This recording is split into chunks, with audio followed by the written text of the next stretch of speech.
Catch this rhythm. You feel that? That's called playerism. I'm on the scene, a player clean, poker face, 4 queens. I got 4 of a kind on everything. Diggers living elite, I don't feel complete without kicking at my feet in a Rolls Royce every week. Maybe this is deep. Listen close when I speak. I need to at least, cause I'm too much. I'll be a fool if I love him, You'll be a fool if you trust him, Here with my niggas, we keeping it gangsta. Yeah, I'm a slayer, I'm just keeping it player. I'm fucking her now, we're man eating it later. That's maybe why he is a hater. I'm wearing all black like I'm being a raider. You talk to police, we call you a traitor. I'm running the city, they call me for favors. I'm running the city, they call me the mayor. Lyrical Whitney, my sweet presidential. She give me the canary diamonds as I'm flying Canary Islands on a one-way. Fresh Easter Sunday, yes, I touched the runway. I'm blessed, she looks like she just left the runway. She wanna stay with me in this Disney fantasy and never go home like a runaway. I'll be up before the daylight, that's why I'm getting paid, right? I'll be all in. I work hard and play hard until I hit the graveyard. I'll be all in. I am going to be who I truly am because I am remarkable. And I'm going to strive every moment to show the greatest part of who I am. Peace to the saints. We are back with another Business Live. You can call in with your questions. If you need some advice on your business, you want to talk money, success, mindset, discipline, please do use the information below. If you'd be kind enough to confirm that you can hear me through this very microphone by populating an alpha 1 into the chat, I would be thankful. We can make this session as long or as short as you like, all based on you. I'm here for you all. May I acknowledge those folks who have just become members, and may I also state something that will reduce my income, but increase your faith in the fact that I am all about principles. I know often people will gift memberships as gifts. So you'll gift 5 memberships, you'll gift 10 memberships. And so you're giving out something free. And that money goes not directly. I mean, Google takes 30% and then Uncle Sam takes 20%. But that money theoretically benefits me, Marquett Burton.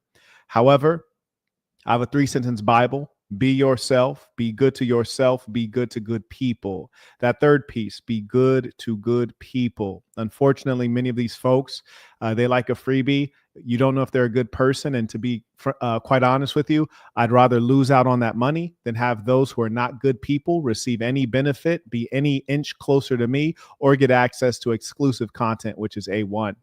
And so for that reason, I would like to reduce my revenue by telling you all, do not give memberships as gifts. These people are unworthy. You need to know that they're a good person. It would be to all of our benefit if we make the difficult decision on a regular basis of choosing morality and choosing what is good for our soul as opposed to what's always good for our pockets.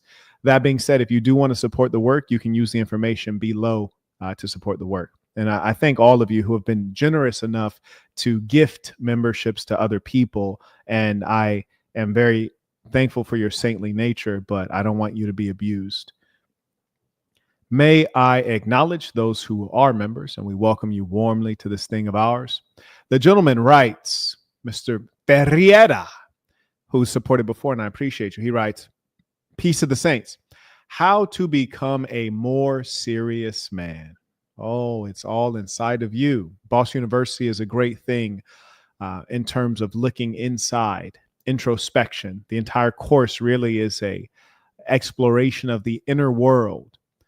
The fact of the matter is, when you are serious about a goal, that will define your thoughts, behavior, your perspective, your reactions, your people, places, and positions. Until you're very serious about achieving something, you'll have time to be idle.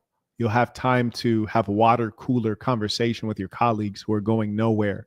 You'll have time for women who just want to play around. You'll have time for video games.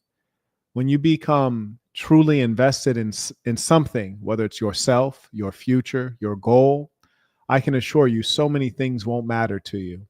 The chicks who are DMing you won't matter. The chick in your house won't matter. Petty considerations, irrelevant people, nothing will matter except your goal. And let me tell you something. As you all may know, there's a lot of wicked people on the planet Earth, and they believe it's easier to steal $1 million versus to earn $1 million. And as a result, I often have people trying to steal from me. As a matter of policy and personality and upbringing, I will not allow anyone to steal even a penny from me, and I will take every effort to hurt them. I will kill an ant with a sledgehammer. So, for example, there's an individual who tried to steal from me in Atlanta, older white guy. He's broke. And as a result, I had to put an additional lawyer on retainer, which is to say pay him an amount of money to get started. And then they'll bill you hourly to pursue things. Now, there's a certain way you talk to your lawyer based on your finances and your focus. Lawyers charge by the minute, literally. So when you're talking to your lawyer, there's really no such thing as small talk. It's all money talk. You might think you're having a casual conversation. Oh, hey, Jack, how's it been going? How's the kids? Oh, yeah, hey, this weather's crazy. You checked out the Dodgers lately? You might think you're small talking, but being that they're on the telephone spending their time with you, they are billing you for that. And they'll engage in as much small talk as you want to engage in, but it's billable time. Whereas when you're serious about something, like in my case, I'm suing this fella because he stole from me. So I want my money back, but more importantly, I want to hurt this guy and I want to take everything from him. And I want to make sure that his property, both commercial and personal, meaning the home that he lives in, I want that to be at risk. I don't want his children to have a place to call home. I don't want them to remember growing up in the same house. So I'm very serious about my ends. So when he says, oh, hey, how you doing? I'm well. You? Great. Anyways, I sent you a document. On page 3, you can observe X, Y, and Z evidence. Furthermore, if you go to this date, this email, I'm very serious about it. Not to be rude, but I'm really about my issue. And when you're very serious about something, everyone around you gets on the same page. When you're a jokester, people joke with you. When you're serious, people take you seriously. But let me tell you a funny story. Even when you're serious, sometimes people still want to play with you. And I've mentioned it many times before because it was an unfortunate thing that I didn't want to have to do, but I'd still do it again to this day. I have a friend that I grew up with on Section 8 housing. He knew me my entire life. He's seen me do many things that are, I guess you could say, cruel, to be honest with you. And there was a time that, we had an agreement and he violated the agreement. And it was almost like he didn't think that I would hurt him. And I did hurt him. And he knew what kind of things I'm capable of because he's witnessed it with his own eyes. And I still had to stab him. Why? Because you have to give a demo. Sometimes people know you're serious and they'll still try to play with you. So let me promise you something. If you're goofy and you're acting goofy, everyone's going to play with you. In fact, you're playing with yourself at that point. If you're serious, a greater number of people are going to take you seriously. And then there's still going to be a section of people who are going to play with you, either because they're goofballs or because despite your seriousness, they look at you as a goofball for whatever reason, and you must show them. So there you go. And again, being serious is about managing your own affairs. This person, how much you suing this man for? Why does it matter? It doesn't even matter. I could be suing him for $10. I could be suing him for $10 million. It doesn't matter to me because if he owes me money, I want all my money. And I'm willing to empty out all that I have to get my money because it's not about the money. It's about you won't steal from me. I'd rather die or kill than let you steal from me. That's what it's about. Number one. Number two, what does it matter to you? Like, what if I'm suing him for $20? What if I'm suing him for 20? How's that benefit you? It doesn't. What if I'm suing him for 20 million? How's that benefit you? It doesn't. So it is the disposition of a masculine, productive man. And to me, if you're not productive, you're not really a man. If you have boobies, you're not really a man. If you're overweight, you're barely a man. So this is how you can tell someone is still in childhood when they're asking irrelevant questions or when they think that your life is more fascinating than their own life. That's why I always tell you guys, don't admire me, be you, admire you, figure out what you're doing, figure out what your goals are, figure out who you need to be suing that you're not suing, figure out who's coming for you, trying to steal from you, figure out why no one is trying to steal from you. Because I can promise you, the moment you become successful, oh man, there's so many wolves at the gate. There's so many wolves at the gate. Look at bro, right? I was thinking about giving you legal advice. I would never take your legal advice because number one, you're not in super chat. I assume you're broke. Number one. Number two, I have several lawyers and I've had lawyers for over a decade and none of them give advice for free on the internet. So I would never take your legal advice. I look at you as a fool. Literally. I actually look at you as a fool, kind of like someone who sloths on themselves. You're not an intelligent person to me. You're overestimating yourself. You should sit down and shut up before you get blocked. Okay. Thank you. I have no tolerance. And I think that the more you guys have the opportunity to be around serious men, you'll notice that you don't play with strangers and you don't play with men. Play with your kids, play with yourself, and play with your girl. Don't play with serious men. Like me personally, I don't even really crack a lot of jokes with guys I don't know. I don't get to that level of relaxation, and you shouldn't either. They're a stranger, and also they're a grown man, which means potentially they're a killing machine. Males are killing machines. Look at how bare my knuckles are. That's all knuckle. That comes across your face. That's all knuckle. There's no padding there. You ever touch your old lady's hands? That's why I like, women with small, cute little hands. There's fat and tissue all over the hand. If they tried to punch you, it'd probably make you laugh. If I try to punch you, it'll crack your jaw and you won't talk right for the rest of your life. Don't play with grown men. Play with yourself. And I want to encourage you guys, be very thoughtful about the kind of men you allow around you. Like this kind of like silly chatter. These are the people I'd never spend time with because they're petty. They're concerned with irrelevance. I was about to give you legal advice. Bro, eat it. You hear me? Like you're a nut. I bet my life you don't have a law degree. I bet my life you're broke. I bet the life of my unborn children you're broke.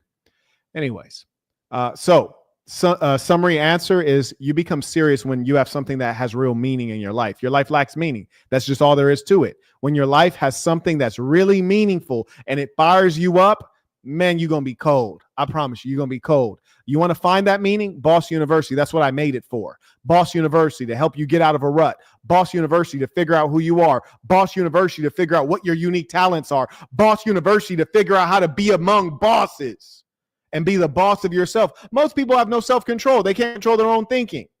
They can't control their own instincts and inclinations.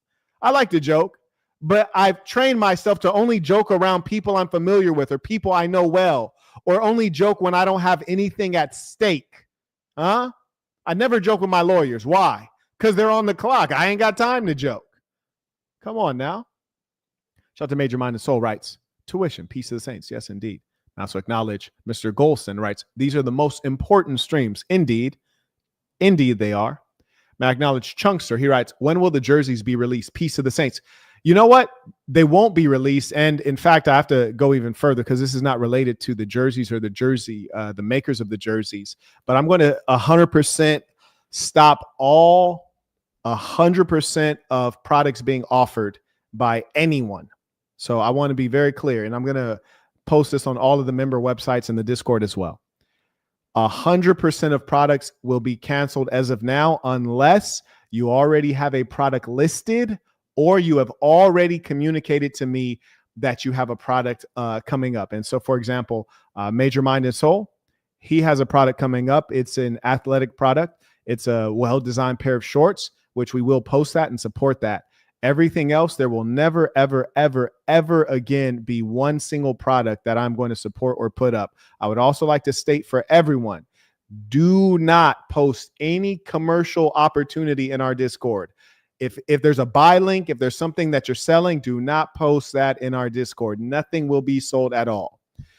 And the only things that can never be posted that are commercial in our Discord are things that are linked on the member website. So, for example, if you currently have a product that's not sold out, you can post it on in the Discord. We will promote it until you're sold out. Once you're sold out, do not re-up. Do not buy more. We are not supporting anything else organizationally.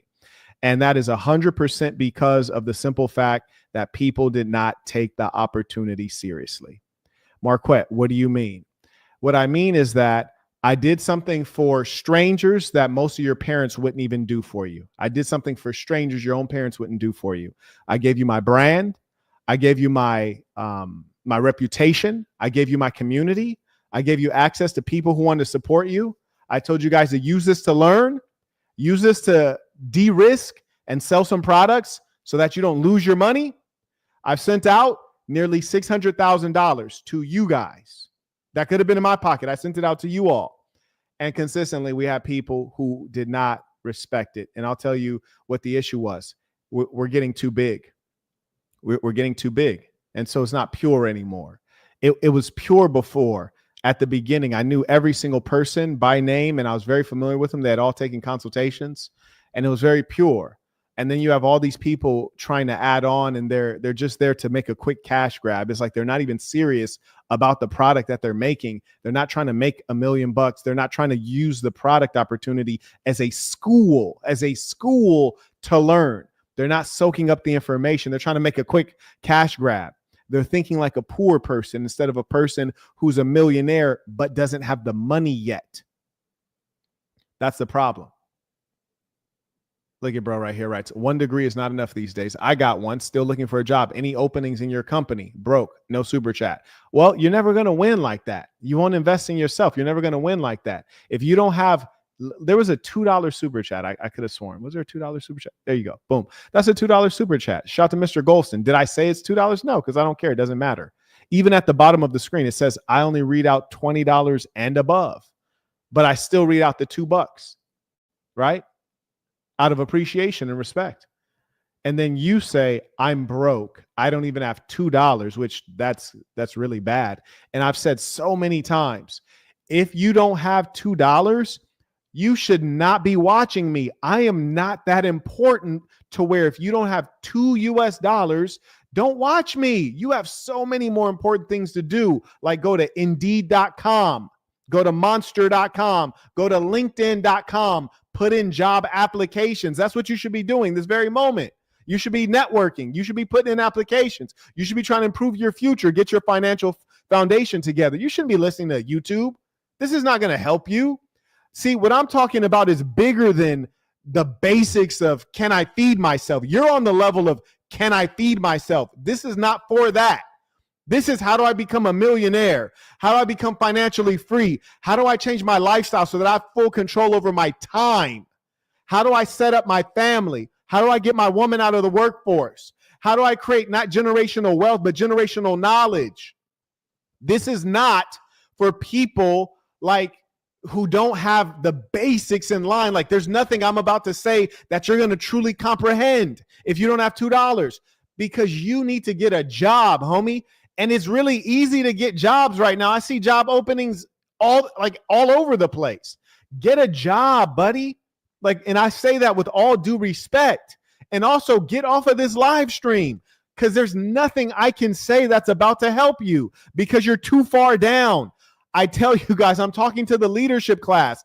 I'm not talking to people who don't know how to get a job at 7-Eleven. Because I tell you one thing, I am not too humble to see me as a janitor pushing a mop or pushing a broom if I don't have $2 in my pocket. Listen, buddy, if I don't have $2 in my pocket, I'll push a mop, I'll push a broom, I'll work at 7-Eleven, Walmart. I probably wouldn't do McDonald's. That's just me personally. But I would do any job, and I would rob, steal, and kill before I don't have $2. And I wouldn't be watching YouTube. It's a super waste of time. This is why I don't like engaging with the public. This kind of stupidity. And then you have the audacity to ask me. You don't have a photo of yourself, doofus. You don't have your real name up, doofus. And then you call yourself broke. Who wants to be associated with someone who's broke? Nobody, doofus. So why would I want to associate with you in any capacity? Respectfully. Now, take what I said, use it to construct yourself and use it to be productive. Language matters. The way you talk to yourself, the way you talk about yourself, and the way you talk to others. That's why I have the Master Communicator course, because it turns out words are important. The way you represent yourself is important. Let me tell you respectfully, you have a loser stench all over you. It's disgusting. You have a loser stench. You talk like a loser. You have a loser username. You have a loser photo. You wrote a loser sentence. There's nothing impressive about you.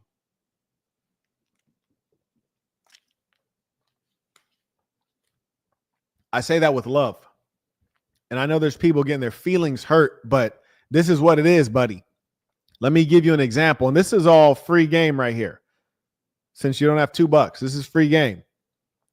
If you actually wanted a chance to be successful, and I know you didn't, I know you just wanted to say something stupid and get embarrassed because you're secretly a person who likes to self-harm. I could tell you're a person who likes self-harm.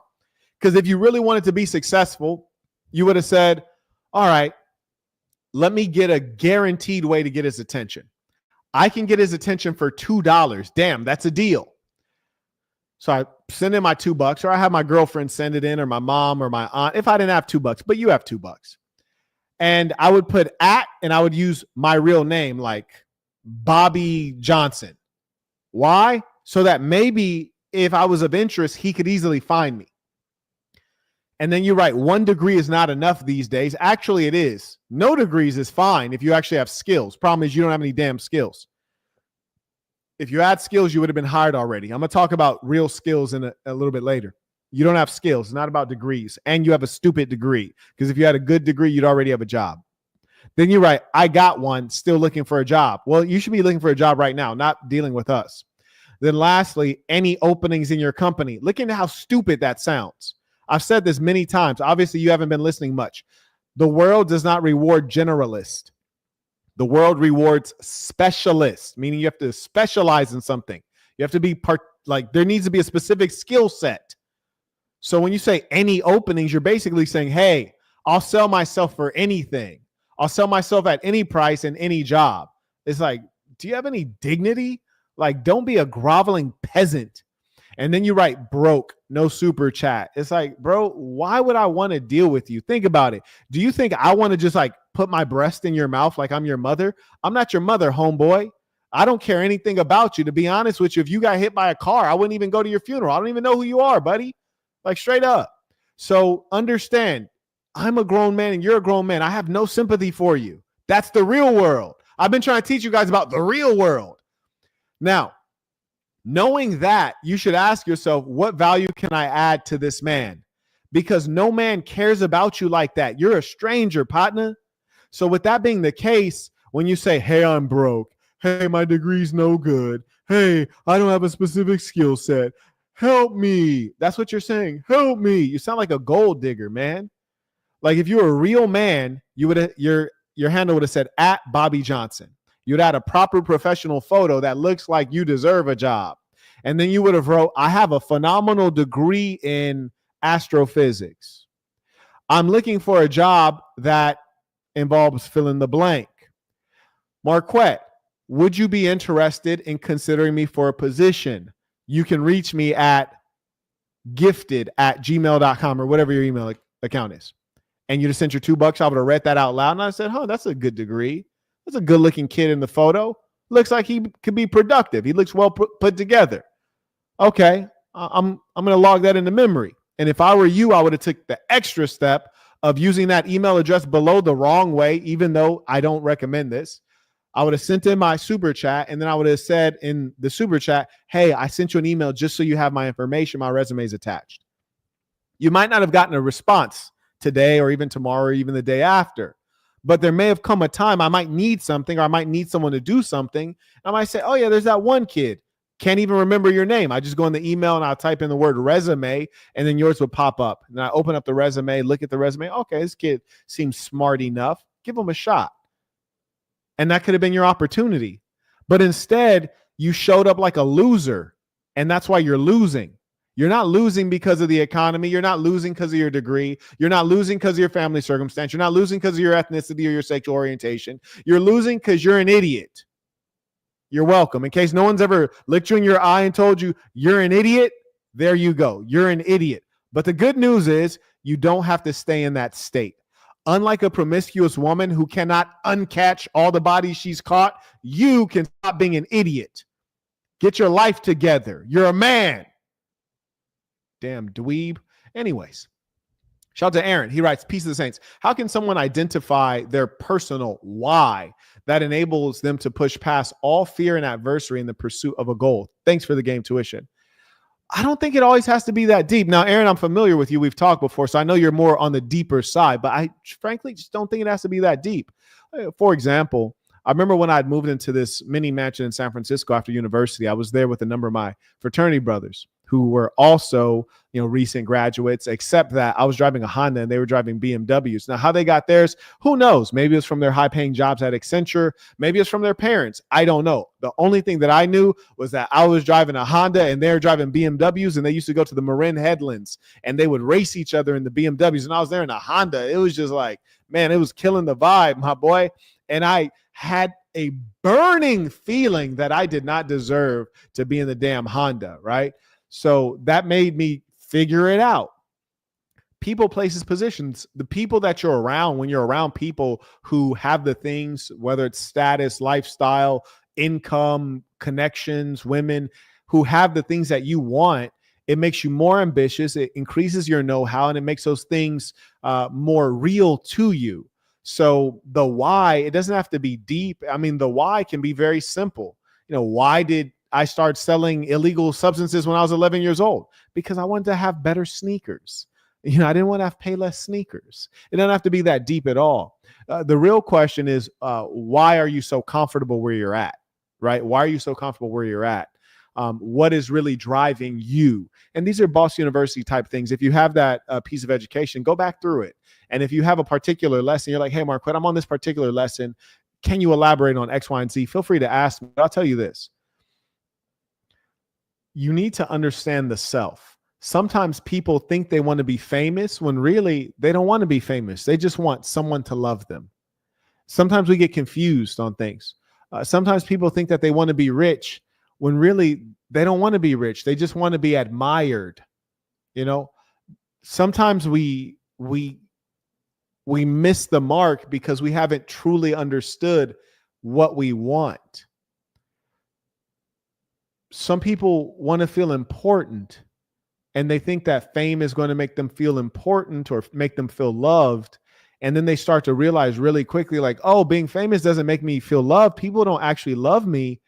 They want to take something from me. In actual fact, it's like, listen, I've been places and, a couple people recognize me somewhere, and then a woman or a guy will walk up and say, hey, who are you?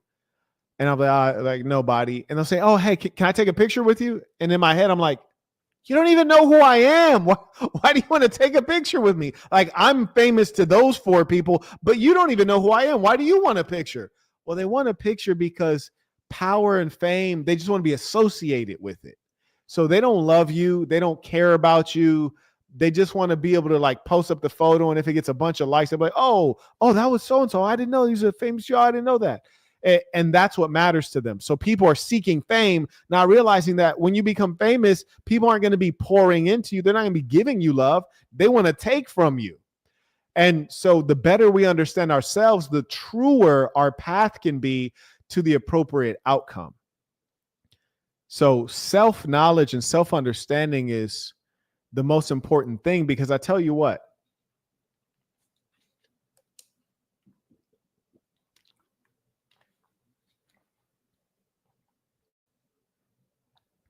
I can really tell, because I understand myself. I can tell when a woman I'm dealing with doesn't understand me, because I really understand myself. And before I really, really understood myself, I actually learned myself through the people around me, mostly like my assistant, for example, who worked with me for 6 years. I learned myself through her and how she would react to me. Like, and many of you probably won't ever get this privilege, but for example, if I ask her something, she would say, you don't want it. She'd say, no. Like, for example, if I say, hey, so-and-so, do you think I should do X, Y, and Z? She'd be like, nope. I'm like, you didn't even think about it. She's like, yeah, but just the mere fact that you asked me, it's no. And I analyzed myself. I stepped outside of myself and I looked at myself more often. And then I realized she's right. I make decisions very well and very quickly. And the only time that I appeal to other people is when I really don't know. And if I really don't know about something, something's not right with it. And if I choose to move forward while being uncertain, it's not the right move for me. So the answer is no. And so her being with me for 6 years, she was able to tell me that about myself. And I was able to observe that by looking at how she's reacting to me being me. Sometimes others can see you more clearly than you can see yourself. So I say that to say this. Figure out who you are. That'll make so many more things easy for you, your relationships, your goals, your happiness. Because, for example, there's a young lady, she said to me, she says, hey, I want to come out to the plantation. She says, I know you're close to this larger city. She's like, do you want to check out the city? I was like, no. And in my mind, I was kind of shocked that she even suggested it.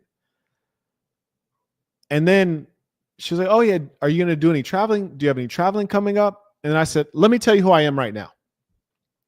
Number one, when you see me, saying life, I'm not in a random town in America. I'm not in some irrelevant city in America. Like if you check my stories, I don't have like Chicago on my highlights. I used to live in Chicago. I've been to most major cities in America that anyone would ever want to go to. Boston, San Francisco, Los Angeles, New Orleans, Baton Rouge is kind of small.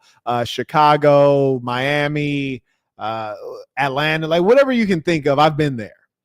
But none of it is in my stories because those places aren't interesting. They don't matter to me.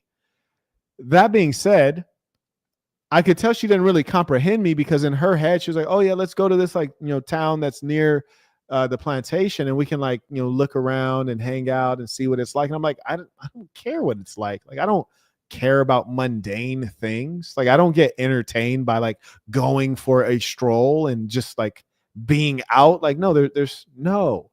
And so I told her, I was like, this is who I am now. Let me explain. I've been on a journey for my whole life, damn near. And I've been going out in the world, around the world. I filled up 4 passport books. I've been going out in the world. Now I'm bringing the world to me. I don't want to keep going out in the world. I want to bring the world to me. I want to bring folks to the plantation. We have a whole bunch of acreage. We have a whole bunch of space, fresh air, beautiful nature, huge house. I want to bring everyone in now. I've been out on a journey searching. You particularly know I've been searching an hour and a half, a year and a half for this place. In fact, growing up my whole life, I never lived in one address for more than 4 years. My whole life, not one address for more than 4 years. I said, so now I'm finished moving. I may take a trip or two and it'll be well organized. A lot of people I love around me, but at this stage, I want to bring the world to me. The stage before, I was going out in the world. So I say that to say, the people around you, you'll be able to better tell if they understand you. You have to understand yourself. The people who've been around you a long time, they can teach you about yourself. There's some things that you do, some things that you say, some ways that you think that you're not even aware of because you are so you. But because you're so you and you've been you on a consistent basis, other people can see it. And what they give you in terms of feedback may be helpful, may be critical, may be hurtful, may be insightful, may be positive, but you be wise to listen. And if you don't listen, you need to observe how they react to you. On this channel, in fact, the welcome video for when folks are new, the welcome video talks about one time I had went on a run with hand weights. I don't know how many miles in I was, but I was in pretty deep. And then we had finished everything up. And then my assistant asked me, she's like, do you want me to drive you back to your house or are you going to run back? And in my head, I was like, yeah, I just ran so many miles with these hand weights.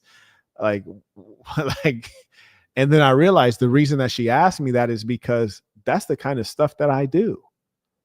For that moment in exhaustion, I had slipped out of a Marquettian mindset. And then she had put me right back in. She's like, yeah, do you want to run back or do you want me to drive you back? And I remember oh yeah, I am the guy that will run 13 miles with hand weights and then turn around and run back. So the people around you can be a reflection of who you are. And the why doesn't have to be that deep. The simple thing, if you can't find the why, be around people that you admire as much as you can. If you can't find the why, be around people who make you happy. Because at the end of it, once you tear away all the BS, all of the whys go back to the same pursuit, which is happiness. I'm really stoked for the Big Game Conference coming up this weekend. We're really about to dig in. We are really about to dig in. I could already feel like the energy growing. It's going to be a spiritual experience. It's going to be a beautiful thing. But anyways, shout out to those people supporting the work. May I acknowledge learning till mastery. He writes, hello, Saint, I'm paying what I owe. I'm 18, leaving to the Navy. Any advice? Peace of Saints. You know what? I've not been in the Navy.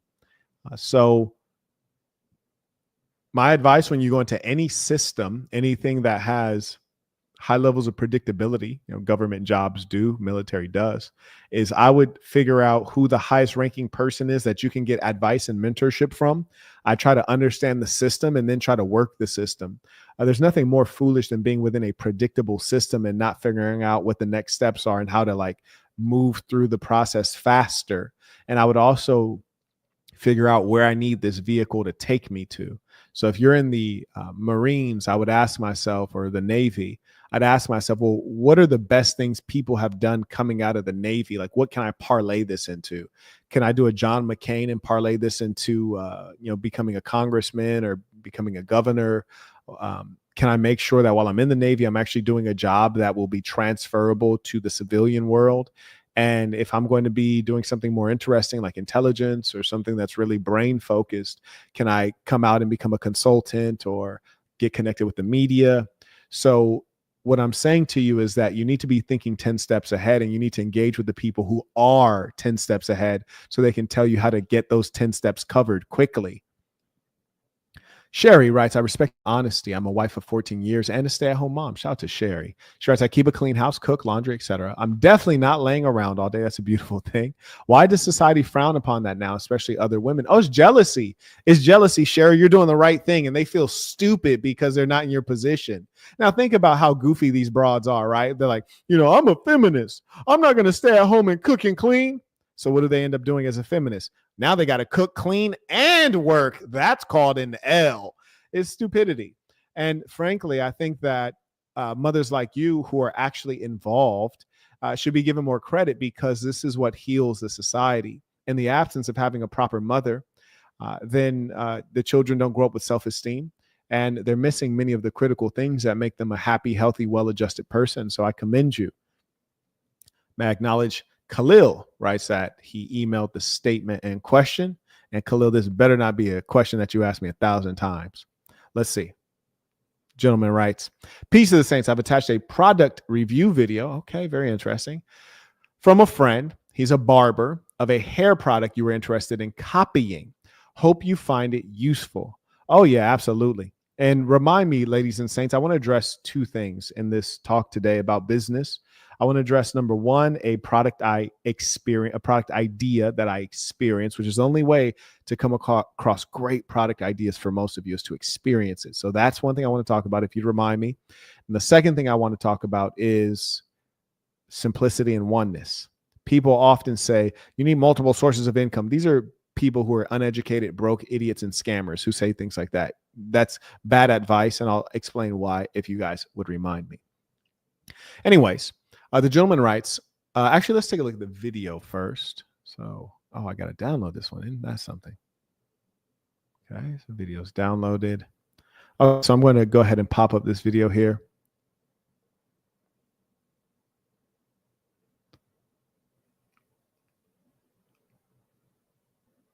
Do confirm that you can hear the audio from the video by populating an alpha 1 to confirm good audio, good video once I click play.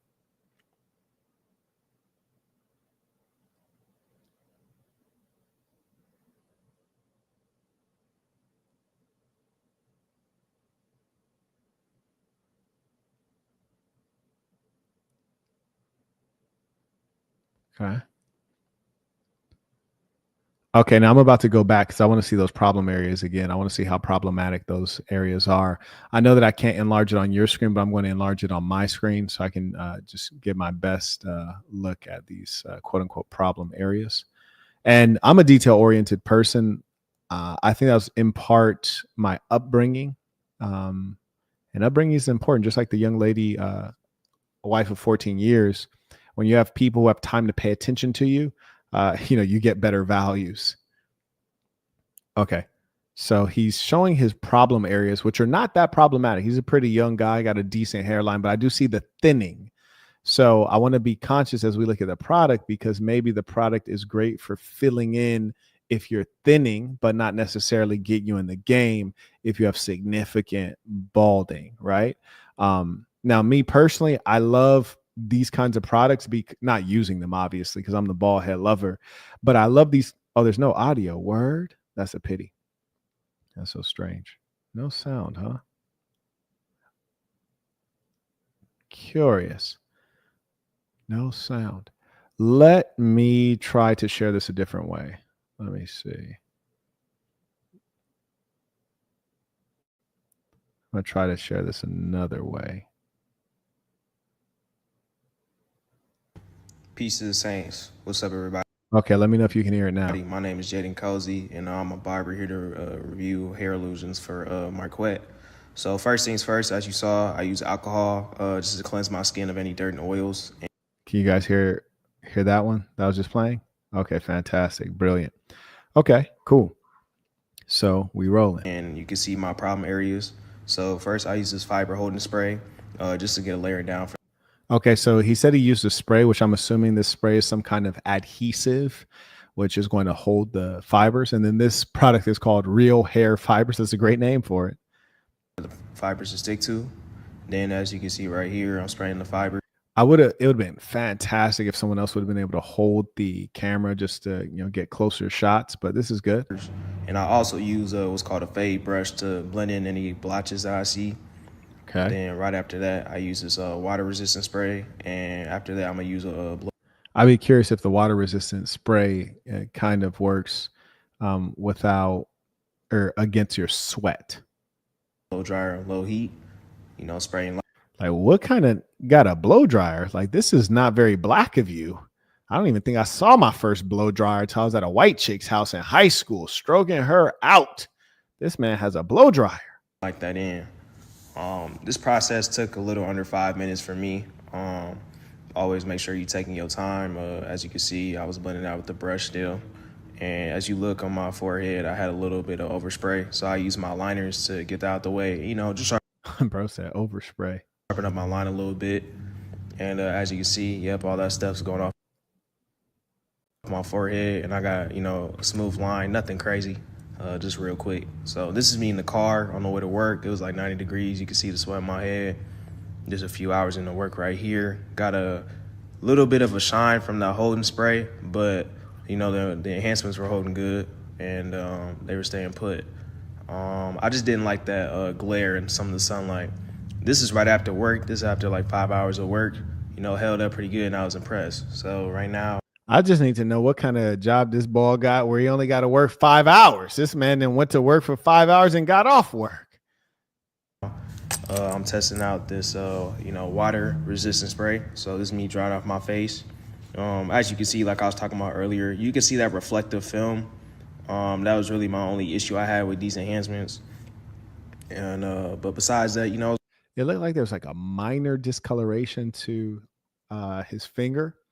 But what I'm curious about from a profitability standpoint, now, granted, I know that I'm not quite the target audience for this in as much as I don't care enough, but I think most guys care a lot.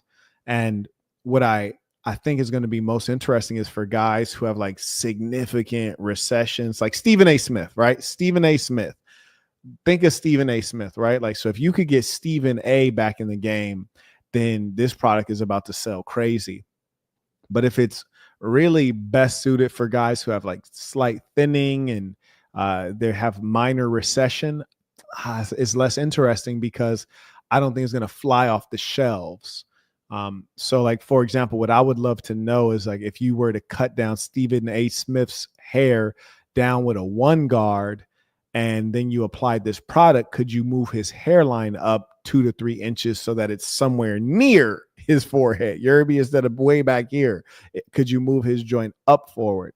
And so I think that makes the product a lot more interesting from a sales perspective.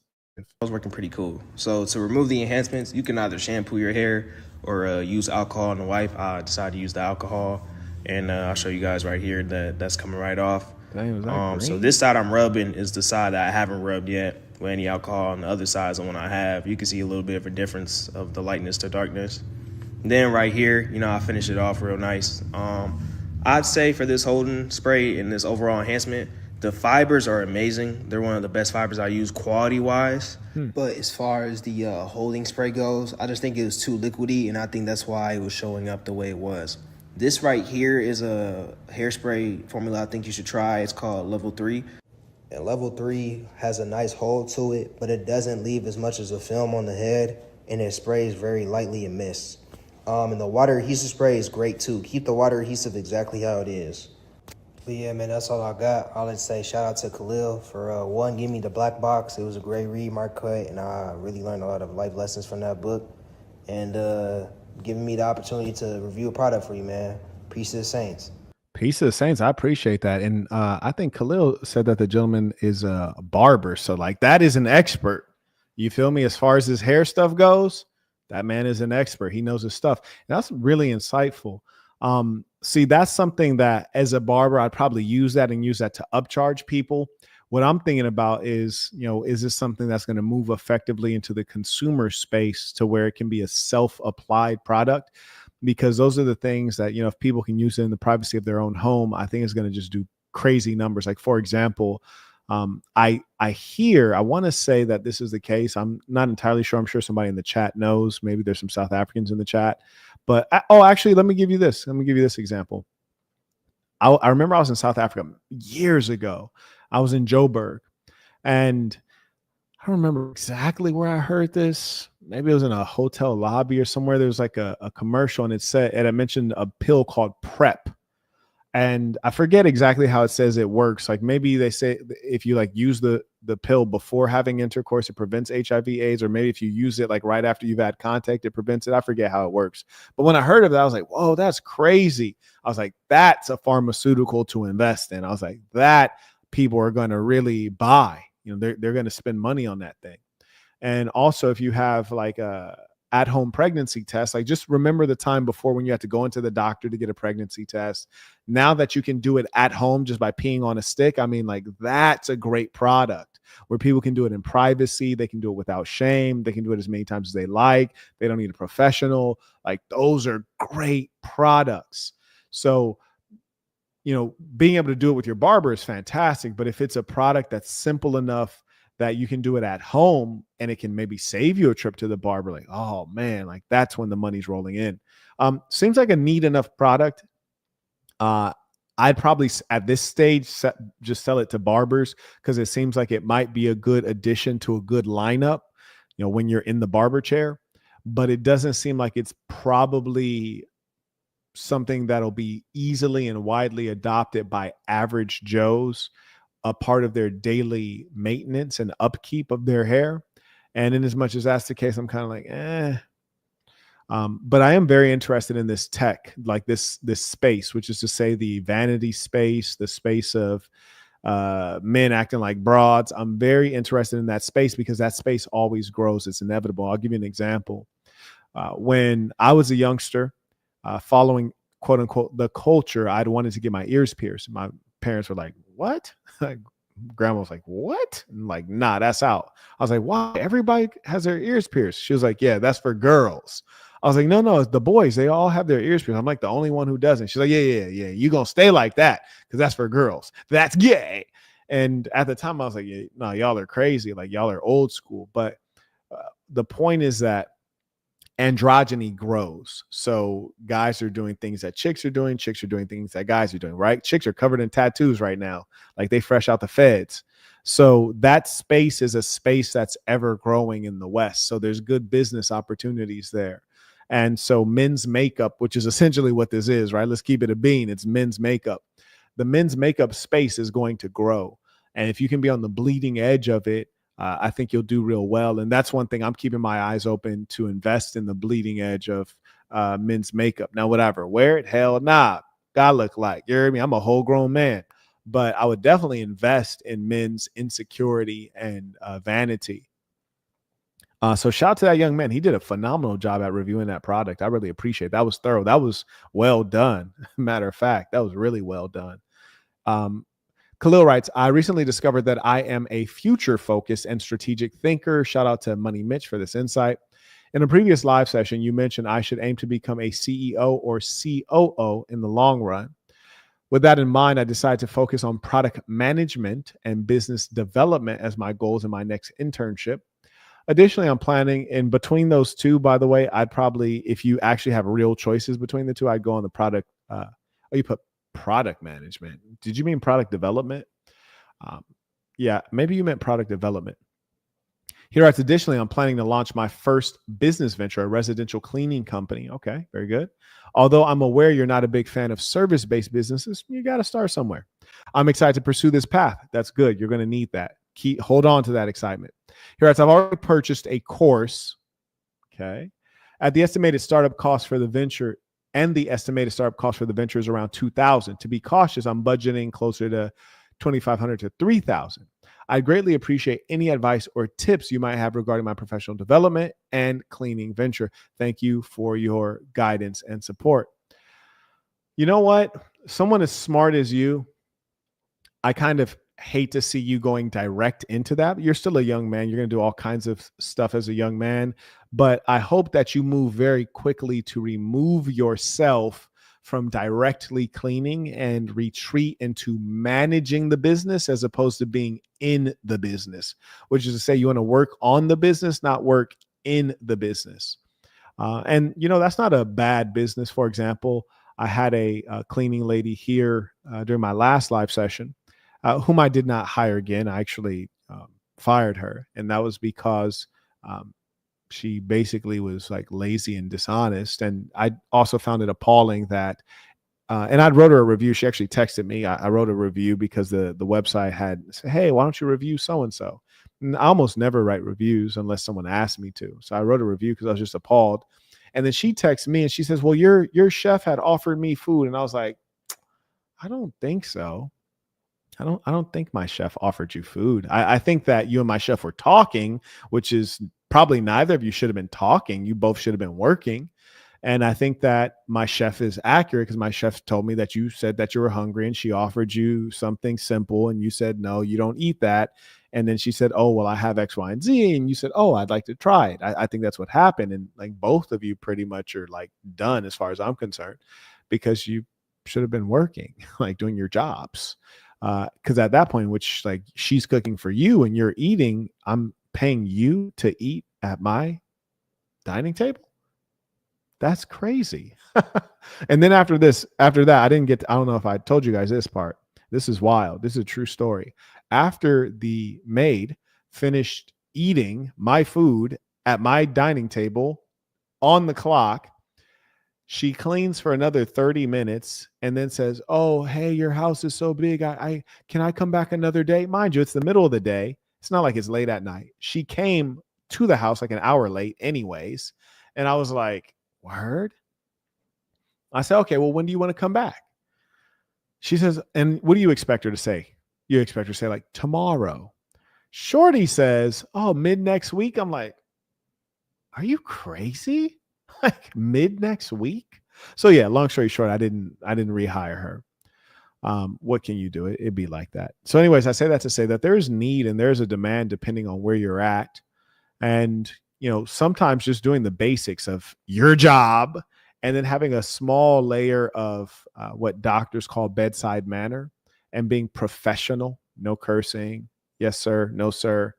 Proper etiquette, come prepared.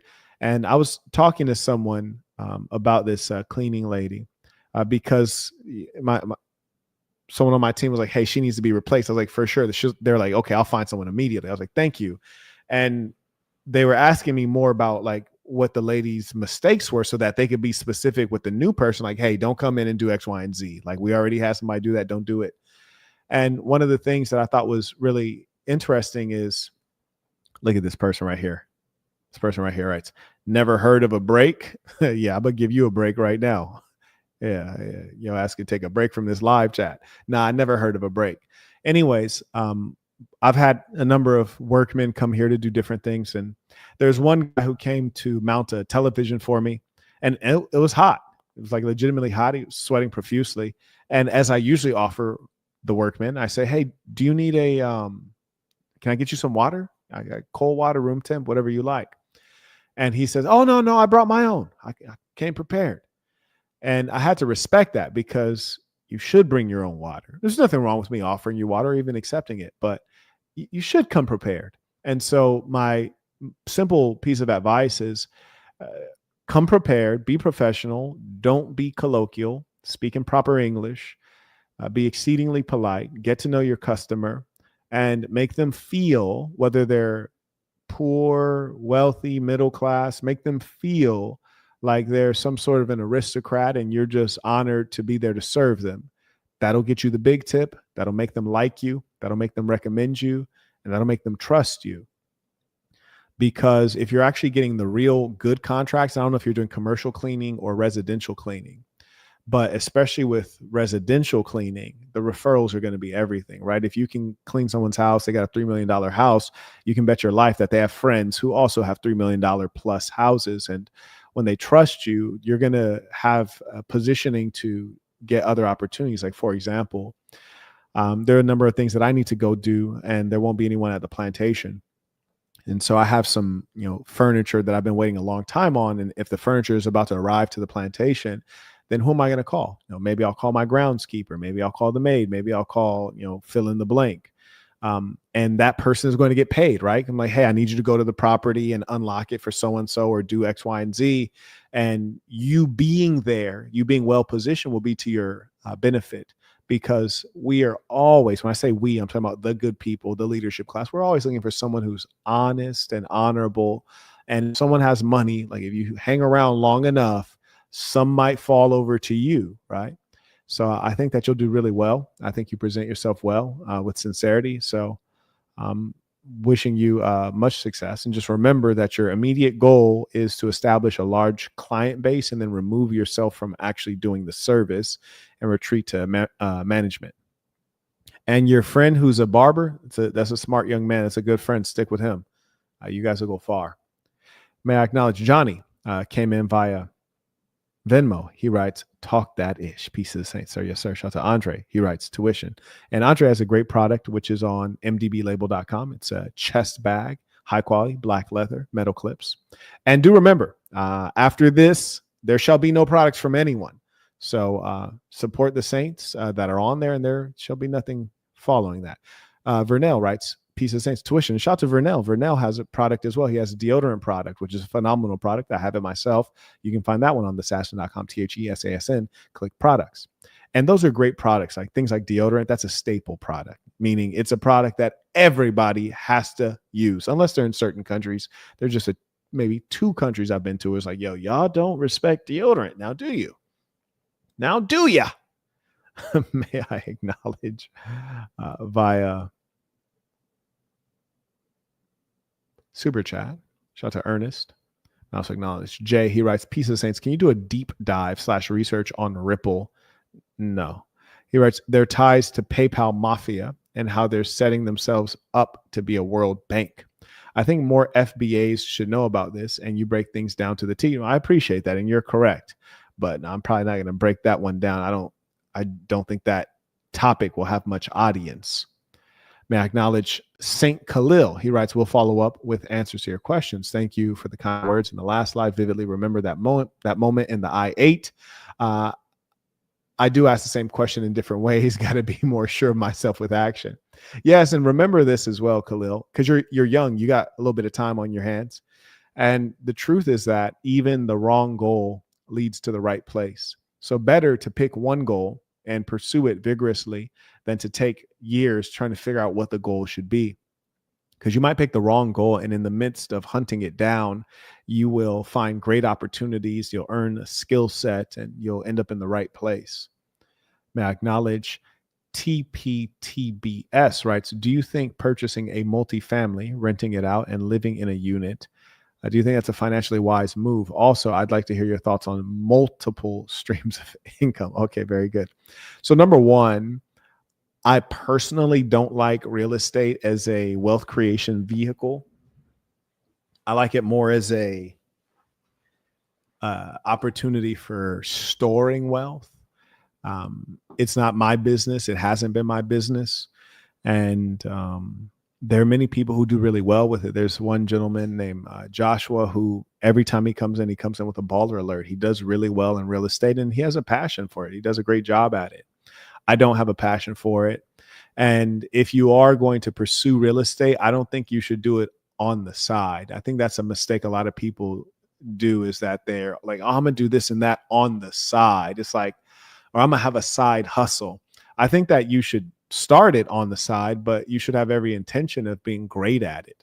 And that's the problem, is that people play games too much. And that's why me allowing people to sell their product on my websites, we're done, because people are playing games. Like, they think life is a game. They think the opportunity I'm giving is a game. It's like, no, dude, I'm giving you the most serious opportunity that you cannot get anywhere else, to sell into a community that is guaranteed to support you, to make sure that you don't lose money while you're learning how to be an entrepreneur. And you guys are playing games and not picking products, not sticking with products. It's not, so A, not picking products you're serious about, not giving it a real effort, and then B, not sticking with the product long enough to learn something. So it's like, I don't have time to play with people. And it's, you notice all too quickly that kindness is often not rewarded. So you guys might wonder, like, why is this man so ruthless? Well, kindness is often not rewarded. But anyways, so I say that to say, number one, I think your plan could work. I don't think it's a terribly interesting plan. Personally, it could work just fine. People have been doing this for ever. And I'm pretty sure that's probably how you heard of it. It's a very common concept. But I'd be asking myself, like, what's your ultimate goal? Is your ultimate goal to be into the commercial space? Is your ultimate goal to rent out? And, in the rental space, what are the interesting models, meaning business models? Is Airbnb still really popping off like that? Is it like big buildings, large residential homes that you can rent out by the room? Like by the year. So you lease it out for a year. You're just renting out rooms. People use a common kitchen, a common refrigerator, and they have their own bathrooms. Are you doing renovations? Like, what's the situation? So I'd think on that if I were you. Now, with regards to multiple streams of income, this is a really important one.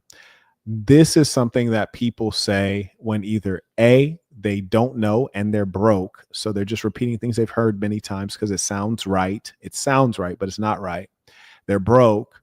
They're ignorant, or they don't have any particular talent, or they're not intellectually gifted. They're not particularly skilled, and because of that, they just are kind of trying to reach for anything possible. The only acceptable concept with regards to multiple streams of income, the only acceptable concept is if you have stock and you're getting dividend income, or you're getting passive income from real estate that you own. It's not necessarily your business, but you might be pulling some money off of it because you own it and you're allowing it to be active in certain ways that are low touch for you. And then you have your primary source of income, which is really what you dedicate your brain power, time, attention, and your study to. The reason the multiple streams of income is like kind of foolish is because it's really hard to be competitive and great at multiple things. And this is something that I've struggled with because, unlike most, I'm generally competent, which is to say I could go do 10 different things and be like above average at 10 different things. Whereas most people are generally incompetent. They might be good at one thing, and they're mostly terrible, incompetent, and lazy across the board on everything else. And so I often let people know that, hey, if you don't have much talent and much skill and competence and you're great at one thing, like, you're blessed. You don't have to be confused on what to do. Hey, that's your thing. Go in. Whereas if you're generally competent, you could be a lawyer. You could be a politician. You could be a doctor. You could be an entrepreneur. You could be a software executive. You could do a lot of things. You could be a professional boxer. You could be a stand-up comedian. You could be a best-selling author. You could do 30 different things above average. And what's to stop you except your own mortality? And so what I'm encouraging you guys to do is to respect your mortality, which is to say you have a limitation in time and emotion and all of the capitals, financial and otherwise. And respecting that, you give yourself a better opportunity at success. by focusing. And when you focus, you get really good at things. And what I want you guys to understand is that though you might have quote unquote multiple streams of income, and nuance is always necessary, it's coming from doing the same thing or being in the same industry, the same area of focus. So for example, one thing I'm working on right now is a short film. Marquett, is that another source of income? No, it's a short film. What is this right now? It's a film, right? It's a film with no plot, no script. But this is basically the same thing that I'm doing on a regular basis, recording video and audio, high quality video and audio. I add a script to it. I'm great at writing. I do a lot of writing. So I'm in the same vertical. I'm not having to develop new skills. I'm not having to start from the beginning. So that's what you should be trying to avoid, is starting from the beginning. When you do multiple streams of income, you got to learn how to do real estate. You got to learn how to do this and learn how to do cleaning business and learn how to do barber business. Like, you're doing like 4 different things and you're at the beginning of each one. It's a high requirement for study. So with that being the case, you're not going to be excellent at any of them because you can't go in that deep.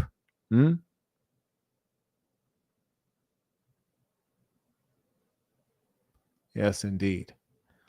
Yeah. So listen, a lot of people be using that ism. Marquettism saves lives. Marquettism is for the kids. Shout out to Don. He writes, Peace of the Saints, tuition. Absolutely. Appreciate you. And shout out to Don. He's on the Drip Trip 2025. Matt writes, Peace of the Saints. Peace to the Saints, that is. Tuition for the game. Thank you for your work, Saint. You are very welcome, and I appreciate you. Shout out to the real ones. Shout out to the serious men. Shout out to those who invest in themselves. May I acknowledge, he writes, Peace to the Saints. Will the conference this weekend be held indoors? See you soon. The conference will be held indoors. The big game will be held on the football field. And that's going to be rain, shine, snow, sunny. If you're not about to get in that football game, I just want to repeat this for all the people who are coming to the big game conference. If you don't plan on being in that game, you better show up in a black and white striped shirt with a whistle. You don't have to have the whistle, but you got to have the black and white striped shirt. If you're going to come to the big game conference, make sure that you do have one black shirt and one white shirt, because that'll determine your team. Obviously, we'll have flags that are both black and white, but it'll just be easier for people to recognize what team you're on. We don't want any cheating or passes thrown to the wrong team. I acknowledge Mr. Ruffin writes, Peace of the Saints, tuition, Sass in Miami. Shout out to the Miami Saints. They're feeling like they're about to come up strong in this game. May I acknowledge Juan. He writes, Mr. Burton, do you have any suggestions on how to handle employees who receive training from you, but then attempt to become your competitors? Oh, man, that sucks. Apparently, non-competes have been terminated by the Trump administration. You know what? Even if the Trump administration did not terminate non-competes, I've almost never seen them work, to be honest with you. I've never seen them enforced. I've seen them violated a ton, because you got to realize in the software business, oh man, they're cannibalizing constantly in the software business. So I don't think those ever hold any weight. So I think the key is to not give away your special sauce and to build in incentives for your employees to stay. Now, know this, if you're doing a business where the training is quick enough and it's easy enough for them to do what you're doing, you need to figure out how to do something more unique, more impactful, a bigger value add, more sophisticated, and more profitable. And that is why I tell people you don't want to do multiple income streams in multiple industries, because you're not going to be sharp enough to create value that's not easily duplicated. Like, for example, with my technology, when we were able to do effortless attendance with no one lifting a finger, the reason that I didn't have fear of my technology being stolen, it eventually was like mimicked and bootlegged by a couple of different entities. But the reason I wasn't worried about it, because I knew we had like a 2-year head start. because it was quite a significant technology stack. It involved hardware. We're native across several devices. We had a student-facing platform and a professor-facing platform, a school administrator-facing platform, and then, of course, a platform facing our team to manage data. So it was significant technology. And that was our true protection. It wasn't the intellectual property we filed for. It was the fact that we were running a sophisticated, significant technology stack that would take time for other people to build. And truth was, they were trying to build it. And that's business. Business is competition. People want to be you. They want to beat you. It's life right there. So that's why it's important to focus on one thing so you can get better at it. You can become more sophisticated. Like, for example, in the short film business, obviously I'm trying to hire some actresses and actors, and it's not as easy, the hiring process, as I would like. And really they should be like screaming to be hired, because they're not going to have a future. Actors don't have a future because AI looks so realistic. AI is going to show up on time. AI doesn't have to take lunch breaks. AI is going to look exactly how I want it to look. If I need a woman with red hair and brown eyes that's 5'3", AI can do that for me. So I'm also looking into that because it's going to have impact on all media industries, media related industries. And so it's important for me to learn that. AI is going to impact many industries, but the good news is I don't have to figure out how AI is going to impact home construction, architecture, and all these other things, because I don't have time to learn that many things, right? And that's why having focus is really important. But yeah, folks, a lot of folks steal the ism, and just make sure that you call it out. When you see somebody stealing the ism, make sure that you call it out, man. And this is not new. Shout out to Ricardo. He writes, peace to the saints, tuition. This is for the business call-in show on June 29th. I'm watching the replay. It feels good to pay what I owe. Thank you, sir. I appreciate you, Ricardo. Shout out to the real ones. May I also acknowledge, Juan writes, first time supporting, would love to join the stream if you are taking participants. Yeah, I'll give you a little bit of time. Hop on, Juan. So Juan, one of the clever things would be to put your email or something like that, just so I know it's you when you come on. I'm going to drop this link for you real quick.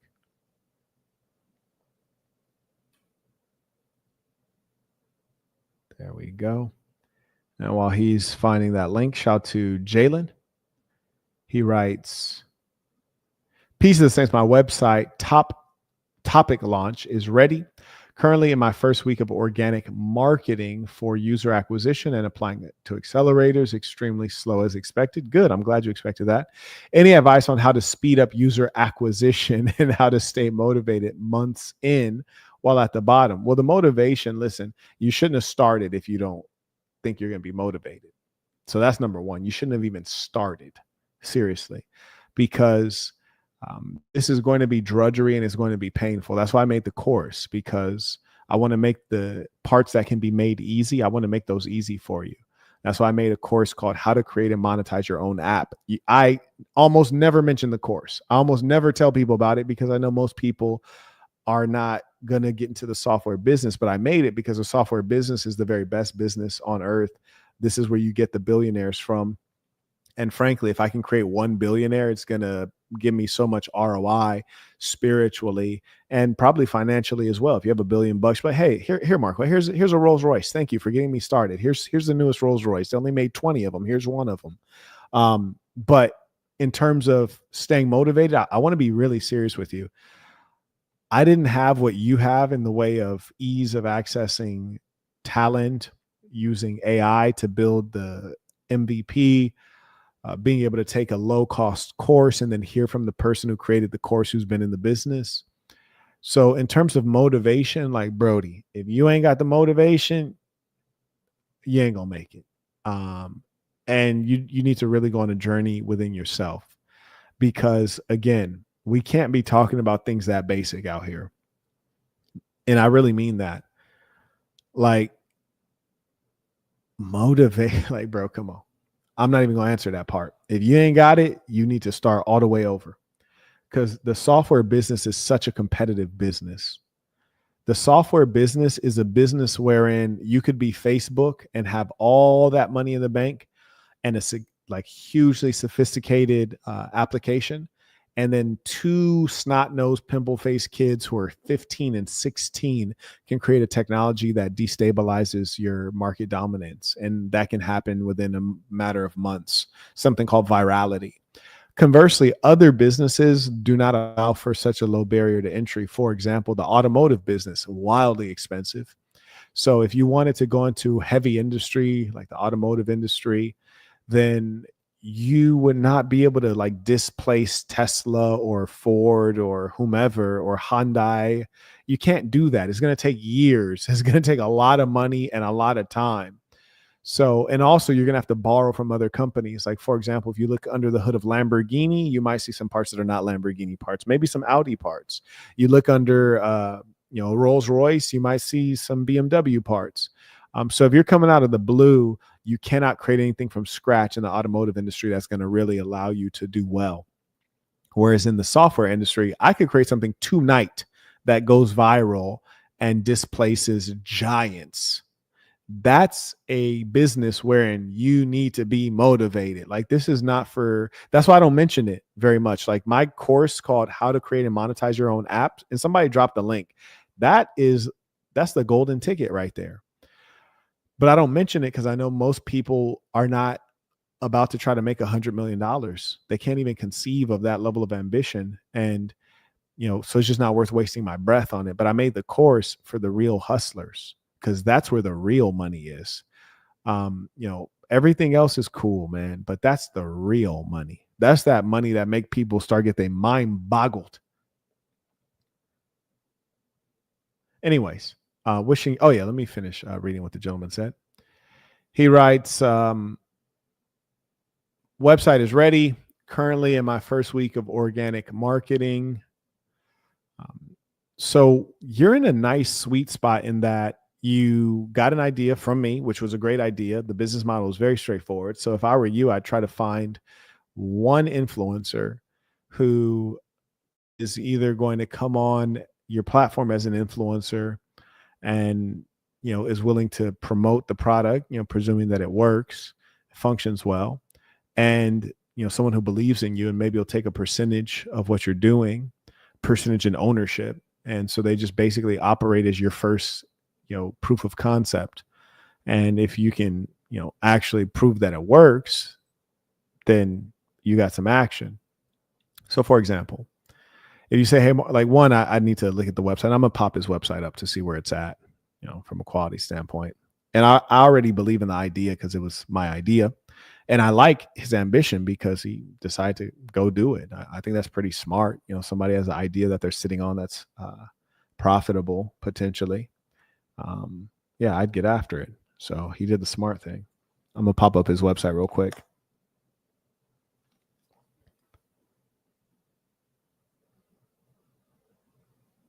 Juan, I see you there. I'm gonna get to you in a few moments. Okay, so here's his website. It looks like it has everything that's needed. The coloration. What the heck? Give me a second.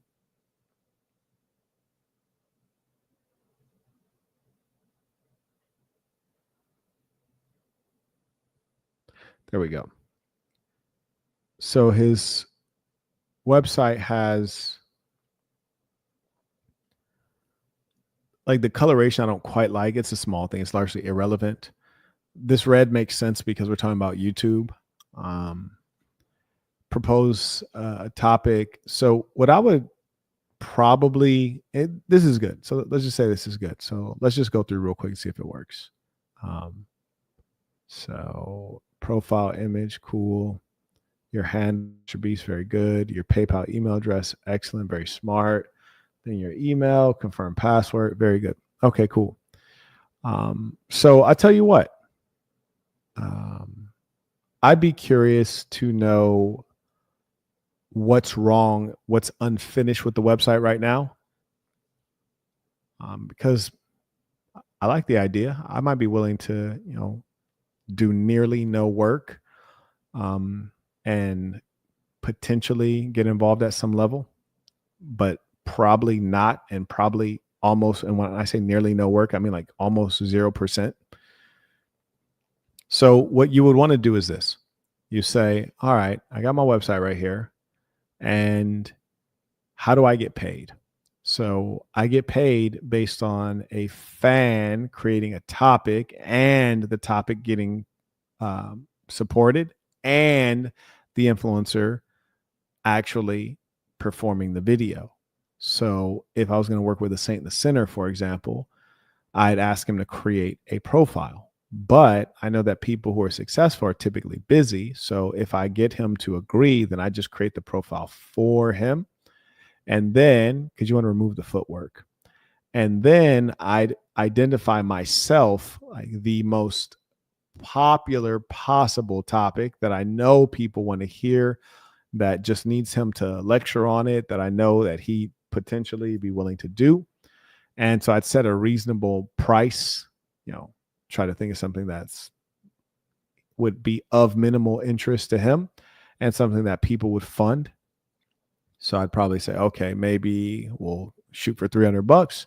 So I'd pick a topic that maybe people really want to hear about. Maybe I want to hear Mr. Burton lecture on how, like, the evidence, the genetic evidence that the ancient Egyptians and Kemet were of Negroid ancestry.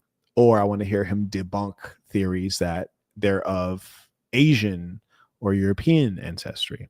So just whatever is controversial or really interesting that you think people want to hear. So I'd list the topic, and then I'd ask Mr. Burton, like, hey, I want to offer you 10% of this company. You don't have to do anything. I just need one thing for you. I need you to be my first influencer and support this. And hey, I created a campaign. Here's the topic. At $300, we'll need you to actually do it. You'll get paid as an influencer, just like any influencer would. The platform is going to keep this amount of money, and you get 10% of the company and 10% of the proceeds that the company receives. So let's do it. So there you go. That's what I would do. Or if I couldn't do the deal with the Saint in the Center, then I would say, okay, well, let me use some money here. And I would go to another influencer and I'd say, hey, influencer, mid-sized influencer, maybe 40,000 subscribers. That might be someone you can actually get a hold of. I say, hey, can I give you $500 to, partake in my website called Fill in the Blank? All it is it lets people your fans select a topic. And then once they reach their financial goal of funding the topic, you perform the video. And I'm like, oh yeah, you're going to give me $500 up front? I'm like, yeah, I'll give you $500 up front. All I need you to do is post this link on your community tab and also in your Instagram stories. Just do it for like 3 days in a row. And if they fund it, then you're also going to get paid from that too. So that'd be the simple sale. Just kind of do some of the footwork until the site gets out there a little bit more, because this is not about users. That's the beauty of the course, is that it teaches you to get beyond that, because that's like super basic thinking. Those are for amateurs, people who don't really understand the business. They go through user acquisition. It's not even important, to be honest with you. It's not even important. Juan, talk to me. Hi, sir. Pleasure. It's such an honor to be on here and have your time. Thank you so much for this. Oh, you're very welcome. It's a pleasure to meet you as well. So I know this is business, and my first question, it's aligned with business, but I think you're the only person that can help me with this. I've even put this question on ChatGPT, and the answers suck. Yeah. So the first question is, well, let me tell you, what I do is I sell on Amazon full time. Congrats. Thank you, sir. And a common question I get from people I meet is, what do you do? Okay. And I just don't know how to, I guess, put it, especially with women. When I meet women, I just don't know how to put a spin on it without it sounding dorky. What do you usually say? Oh, I sell stuff online. And they're like, oh, well, what do you sell? Right. Yeah, it's like I sell a little bit of everything. Mm-hmm. Okay, so this is what I would do. In fact, this is what I do, depending. But if I'm talking to someone who can actually buy my product, if they say, what do you do? Like, so say I meet you out and we're at a gala. Looks like you earn well. And you say, hey, what do you do? I say, oh, I sell fine leather bags for men. mdblabel.com. If we're out at, let's see, what other products do I currently sell? Your courses? Okay, sure. Yeah, let's say I'm out at a university and I meet some people who are still trying to figure out their path in life. They say, hey, what do you do? Oh, I teach young people how to engage in entrepreneurship. So I will answer according to the product that person can buy. Generally, especially if you're talking to males. If you're talking to females whom you don't want to sell to, maybe you want to build a relationship, then I would answer in a very specific way, which generally would refer to my lead product. And I'd be extremely brief. So say you sell a bunch of random stuff on Amazon, but your most interesting product is hair illusions, right? Just like, I don't know if you were on and you saw earlier, the barber presented that product where they can basically like fill in your hairline if your hairline is thinning. Can I tell you what my main category is? Sure. I sell a lot of collectibles. I find that the return rate on such things, it's very low because people know what they're getting or what they're buying. And I tell you, I actually really hate dealing with returns and customer service. In fact, clothes or yeah, shoes. You know, just recently someone had bought an MDB label bag, and I realized that this is not a good kind of customer for me because they had messaged and they're like, hey, you know, I looked here and it looks like there's a thread that like maybe over time, like it'll come out. I just want to like, can I get a return or excuse me, can I get a replacement? And I was like, you know what, actually, let me refund you 100% of your money. And I want you to keep that bag as my gift to you. But, you know, I think probably this is not the brand for you because high income customers, like they're not checking every, stitch because it doesn't matter. They like the style of the bag. They like the prestige of the bag. And if it ever does wear out, they're going to want to buy a new one. And so I just knew he wasn't aligned with our long-term type of client, and it'd be more expensive to retain him because he's going to buy something else. He's going to want to return and things like that. But anyway, so you do collectibles. So I'd pick your most interesting collectible that has a little bit of narrative to it. I wouldn't give them the narrative because when people ask me a general question like, what do you do for a living? This is a question that they may not want a real answer to. So if it's a female, I would say something very brief. I'd say, I sell the most rare Pokemon cards on Amazon, full stop. And then she's like, wait, Pokemon cards? I'm like, yeah, you don't know about Squirtle? Yeah, actually, and then I'd go on from there. But frankly, when you go higher in income and sophistication, I think those women will be more interested because they come from well-to-do families and they're probably well off. So they're not trying to figure out how do you keep your lights on? How do you pay your rent?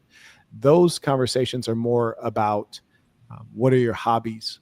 What do you like to do on the philanthropy side? Where have you traveled to recently? What's on your bucket list? What gets you excited? And those are higher level conversations. Yes, sir. Thank you for that. Now a more serious question. Like I said, I think you're the only one that could have helped me with that. So I want to start coaching people because I see a lot of bad advice in this space. A lot of grifters, people that are dishonest with the numbers that they put out or the advice they put out. And so I feel like I need to start creating content, build a community, a following, and then put out a coaching product. So how would you say someone is, or when would you say someone is ready to start coaching? That's a curious question because I must say I never wanted to quote unquote start coaching. It was never an interest of mine. And in fact, even to this day, when people ask me for mentorship, I'm kind of like, word? Well, I feel like because of my main business selling products, it would be within a month, if I get 10 clients at $2,000, that's a lot of money that I can reinvest into my product business and really grow it. Yeah, so I would ask myself, so generally in terms of business, the answer is that you should start before you're ready.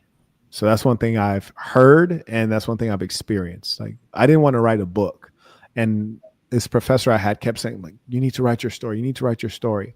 Then I started writing it before I was ready, before I wanted to, before I felt like I'd really had any major accomplishments. And by the time I was finished, it was the perfect time to publish it.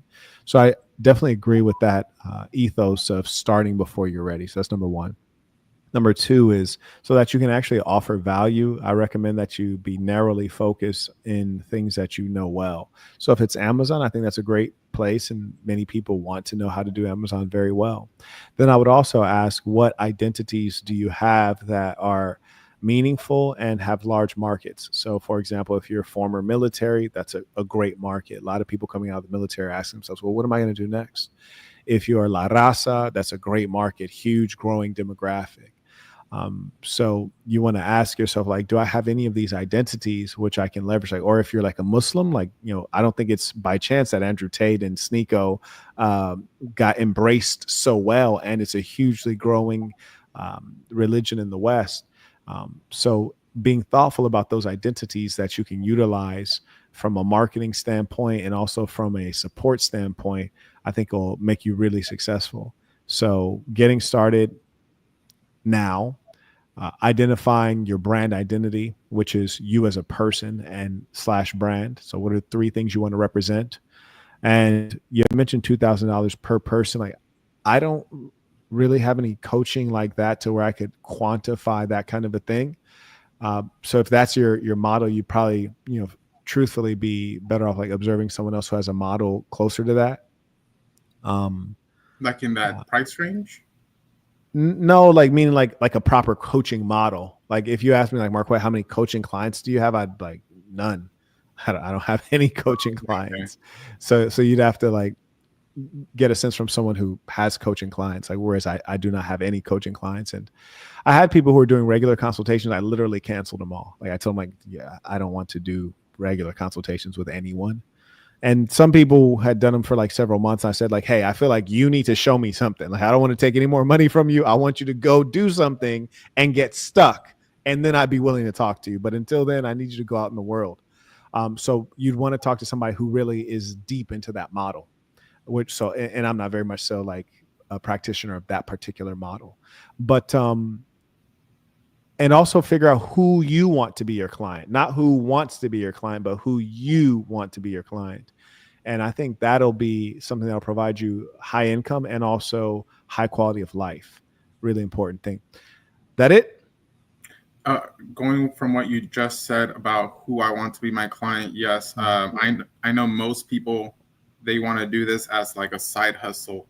And I don't see it as that. I wouldn't recommend it to anyone who wants to do this as a side hustle. I think you're going to fail. You have to really commit. And so I would want to find people who truly want to commit and are willing to sacrifice their free time to learn the business. And you might lose at times. You will lose at times, but if you keep at it, it's going to pay off big time. So how do I find those types of people? You're saying in terms of to work for you or to be your clients? How do I find the types of clients that are willing to commit or to make that type of commitment? Find people who have great need and resources. And for me, I'd be more interested in finding them in specific industries. So for example, I was in the software business. I'd be interested in dealing with people who are in the software business, especially because I understand their demographic. And so I'd be most interested in dealing with, I'm just saying me specifically, not I'm recommending this to you. Like, you need to think about what the answer is for you. But one group of people I really find interesting are people who are in the software business. They're in a high growth startup and they're in the midst of raising like a Series A or like some interesting round of finance where there's a significant amount of money going in there.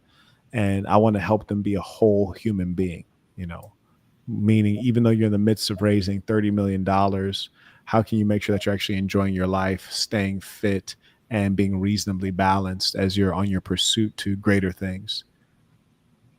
And I know those people have money because they're raising a Series A. So they have money. They have success.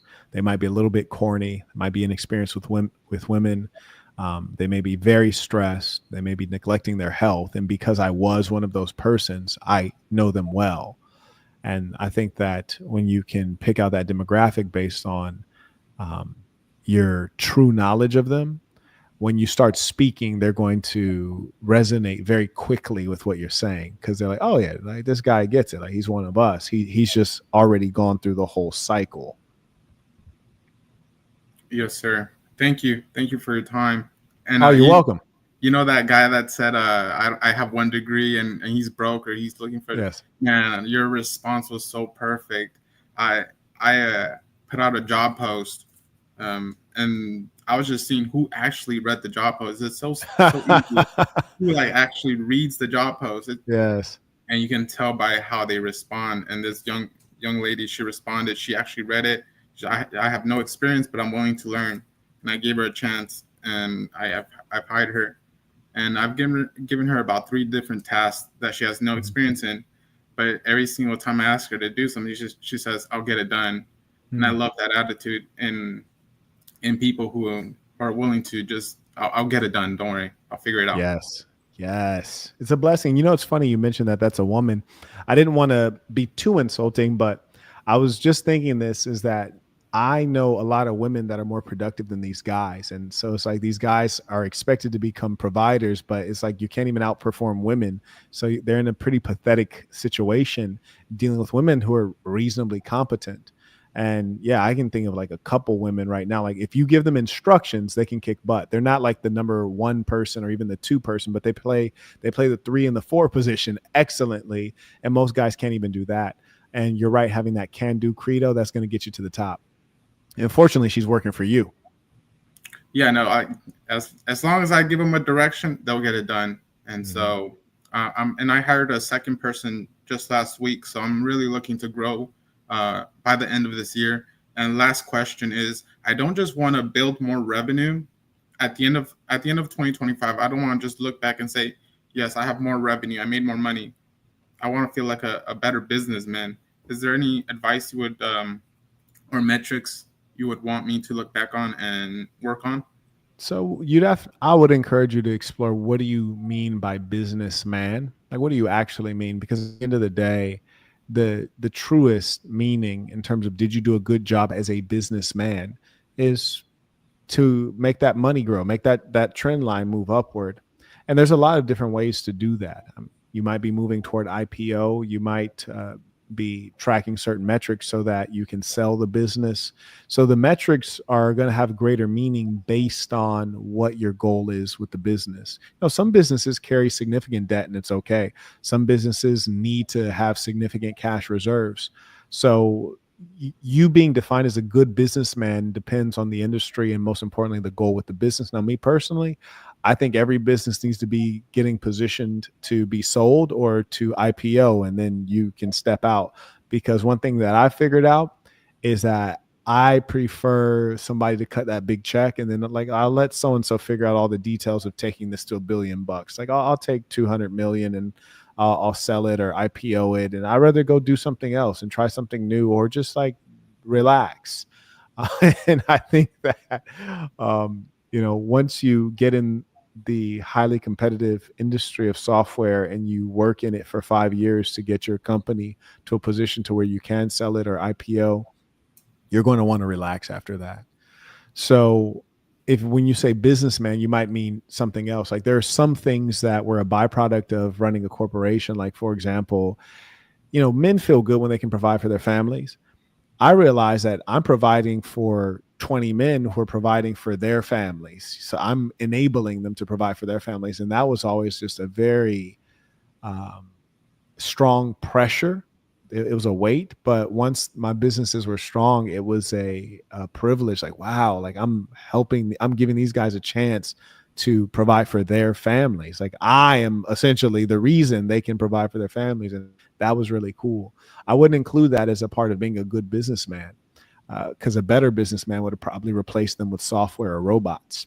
So you have to figure out, well, what feelings do you want when the dust settles? And certainly at the early stage of the business, the revenue is the number one thing. Yes, sir. Okay. I appreciate your time. Thank you. My pleasure. Bye-bye. Yes, sir. Okay. Shout out to John. He writes, Peace of the Saints. A shame to hear that about products. I 100% prefer buying from people who share my values. Yeah, absolutely. Me too. May I acknowledge Miles? He writes, Peace of the Saints. I sent my question to your email. Okay, let's see what Miles has shortly. May I acknowledge Alejandro writes, Peace of the Saints. Thank you for the knowledge and wisdom. You are welcome.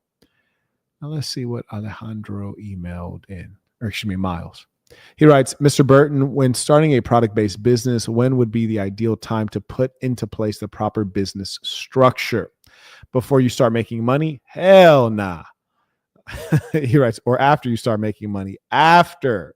Like not even right after. Like give the money some time to roll in. Give the money some time to get some gray hairs. He writes, also after starting the appropriate business structure, that would you recommend doing a DBA? And in what situations would it be appropriate to do a trust? I don't think a trust makes much sense in general, unless maybe you're in real estate or you're utilizing it to protect your assets from certain situations, be it IRS, lawsuit, baby mamas, what have you. And obviously within that, there is some depth, revocable trust and irrevocable trust. And some of these things will depend on the state that you're in. But I think the most important thing for you to get started on is to create a business that's making money. And then the other questions become relevant. But if you can't complete step 1, step 9 and 10 are irrelevant. May I acknowledge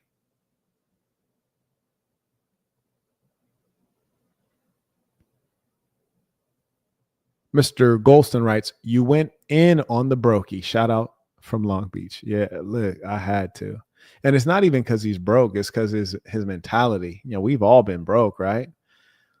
Shout out to James. He writes, Saint sent tuition by Venmo Wednesday for this live. Likely lost in the sauce. Sent an email at the top of the stream. James, can you resend that email so it comes up to the top of my inbox? And my inbox does stay flooded. And I do want to acknowledge it. Shout out to Johnny writes, tuition came in by Venmo. Appreciate you. I also acknowledge Jay. Maybe this is the email that Jay sent.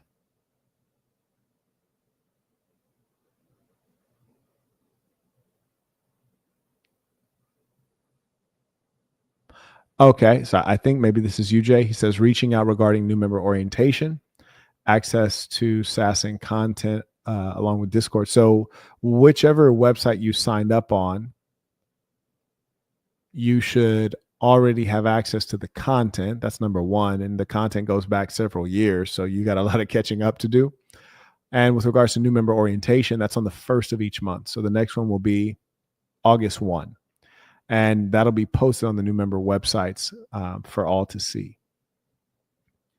If there's anything else that you have a question about, do let me know. I acknowledge Kene. He writes, got to catch them all.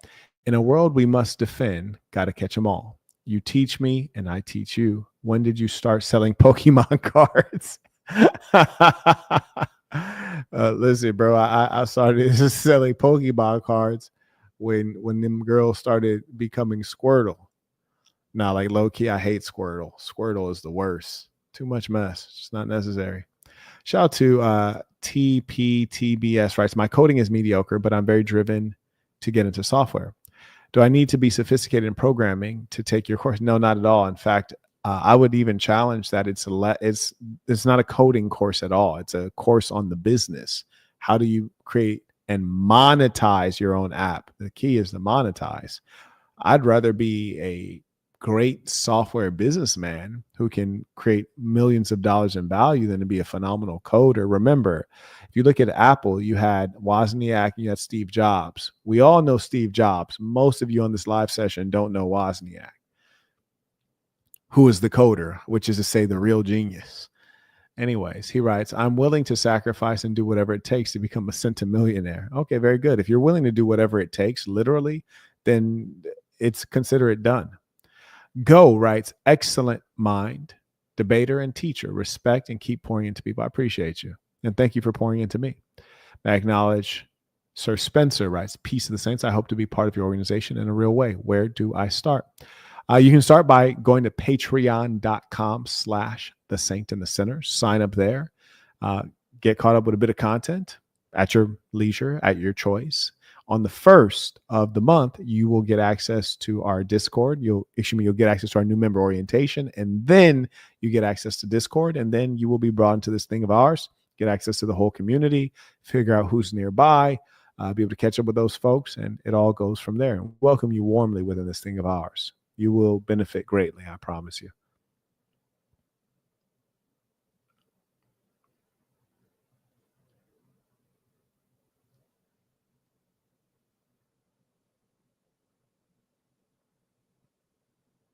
Jalen writes, I for sure have the motivation. I'm expecting slowness for months. Please excuse me. Thank you for the reviews for the last few weeks and today's advice. Peace of Saints. Okay, very good. Yes, and it will be slow until it's not slow. Shout out to Ricardo. He writes, Peace of the Saints, tuition. Oh, yeah, and by the way, when things are slow, don't have any fear with persisting. That doesn't mean it's not working. But still, you should be thinking in the back of your head is like, what can I change? So take data. If things are going slowly, take data so that you actually understand and also be getting ready to change something. But don't change things because of your feelings unless you have an educated gut. When people say, I'm going with my gut, no, only go with your gut if you have an educated gut. In the software business, I have an educated gut. Dealing with women, I have an educated gut. Skateboarding, I don't have an educated gut. I don't know anything. Skiing, I don't have an educated gut. Like if I'm like at the top of a mountain, I'm not going to look down like, oh, I should ski down this one. I don't know. Like maybe it's too steep. Maybe it's not steep enough. Maybe, I have no clue. So use an educated gut or use people who do have an educated gut, which is to say expertise. Shout out to Mr. Malave supporting the work. May I acknowledge Mr. Martinez writes, just want to say peace of the saints. Thank you again. Absolutely. It's a pleasure making your acquaintance. And I'm looking forward to hearing about your success, your further success. You're already successful if you can hire some folks. That's pretty cool. I acknowledge Mr. Chapman. He writes, thank you for the opportunity to sell on thesassin.com. I improved my effectiveness at product-based business from my first product to the second. And I've used the knowledge. And you know what I like about how you did that first product, Mr. Chapman? I like that you were serious about it and that you poured into it. And I could see that by the nature of the product and the things that came with the product and the way you engage your customer service. So I could see that you were very serious about that product. So my respect to you for the way that you conducted yourself with that product. He writes,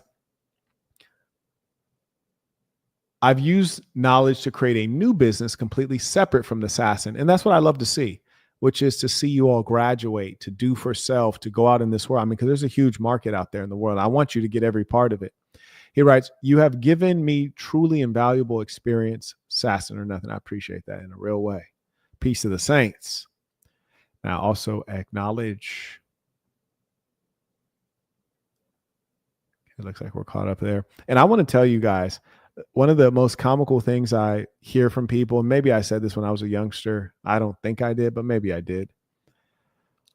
I hear folks talk about like, oh yeah, I want to start my own business so I don't have to wake up earlier. I want to start my own business so I can have freedom. I want to start my own business so I can afford to go on vacation. It's like, look, starting your own business is not going to give you more time. It's not going to give you more freedom. It's not going to allow you to go on vacation. It's not going to allow you to sleep in.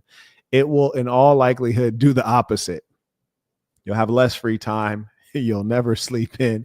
I was kind of pissed off. I'm not going to lie to you, man. I've been pissed off because I've been slept in like 2 weeks.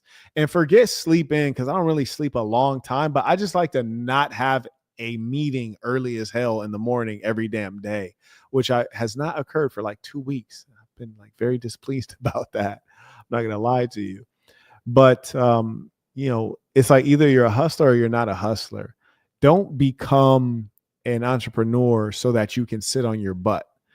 Entrepreneurs are hustlers. Don't become an entrepreneur with the goal of sitting on your butt. It is a byproduct that you have the opportunity to sit on your butt. But if you're truly a hustler, you're not going to take the opportunity because the moment you sit on your butt for too long, man, the world's going to keep spinning. It's going to be spinning without you. Okay. So, you got to stay focused out here and you have to really keep hustling.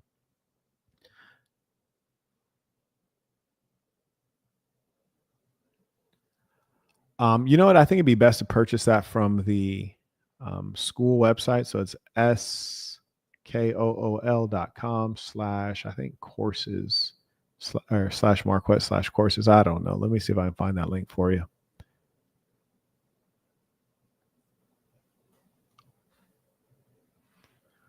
Here. So we got school.com / Marquett, and I'll share my screen so you guys can see how to get there. And thank you to Chung. He's quick on the draw. Yes. So I'm just going to go ahead and click classroom. And then this is the course right here. How to create your own product-based business. So there you go. Anytime. Okay, so we did talk about multiple sources of income. And there's one, oh yeah, the oneness. Now that was the multiple sources of income. And there's another thing that I said I wanted to talk about. Did I address that? Somebody let me know in the chat. Also, if you guys have any comments, questions, do let me know as we are winding down. Oh yes, I wanted to talk about experiencing a product. So as you guys know, we have the Big Game Conference coming up. And with the Big Game Conference, we are going to have a football game. And so I thought it'd be great. And, you know, just in full transparency, the plantation here, one of my great joys in putting this together is to have a space for you guys to come and enjoy yourselves, you know, because you guys are good people. And it makes me happy to be around good people, to see good people smile and to see good people delight and to see good people interact. So it's just really a huge pleasure. And every time that you guys come to the Burton Plantation, it will be better, and it will be better for you and because of you. And so anyways, I'm of course racking my brain at how I can make it like the coolest experience. And with that being the case, I had my groundskeeper come and cut a field into the hay, which he did. And I'm gonna need him to come do another fresh cut because it's growing quickly. But more importantly, I wanted to get the lines drawn on the field. So we had actually researched like a number of companies. We reached out to them. They gave us a price. I said, hey, no problem. We'll pay the price. Come on out. And then they didn't follow up. The other companies are booked out, according to my team, several months. And I'm just like, word. And then we even looked into buying a machine that'll paint the lines for us. And those machines are about $30,000, which could be fine, except that they won't get here in time. One, in time for it to just literally arrive. And then two, we need it to not only get here in advance, I'd also need time to practice with it and figure out how to use it. And so what I figured out is that, you know, there's some demand in this market because all of the 3 companies that are local, they're booked several weeks out, in some cases months out. And then secondly, the automated opportunity, which is a robot that'll, you know, paint your field for you in soccer style, American football style, what have you. Those things are about $30,000. And so I'm basically in a situation where I'm willing to pay and there's no one that'll accept my money. That's a good business probably. So if I were in need of a business to do, I'd probably try to figure out how to paint lines on a football field or a soccer field. And I'd put up a website.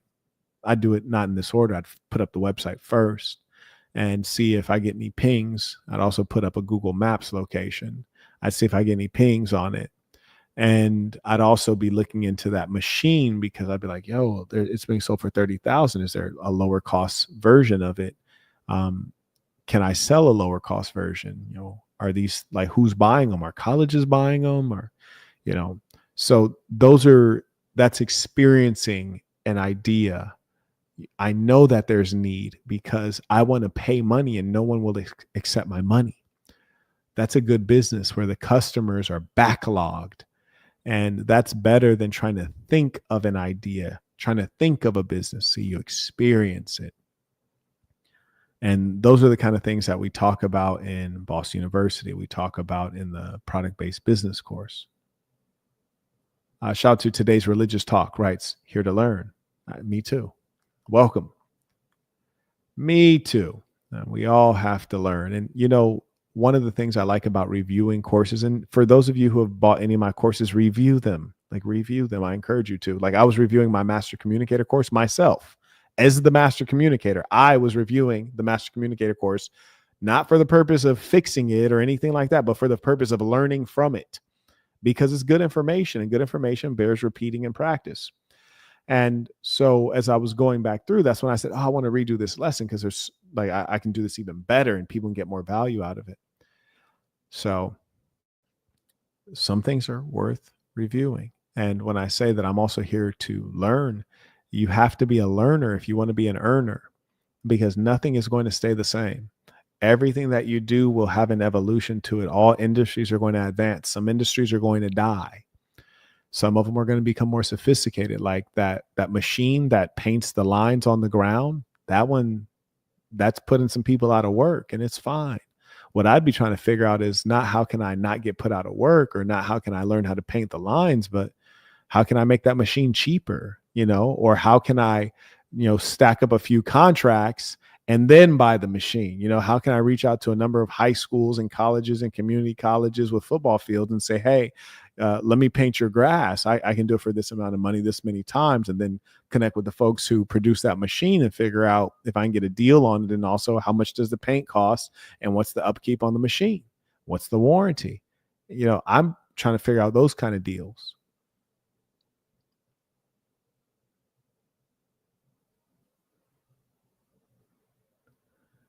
Acknowledge Michael writes, support the okay, I'm over here reading it.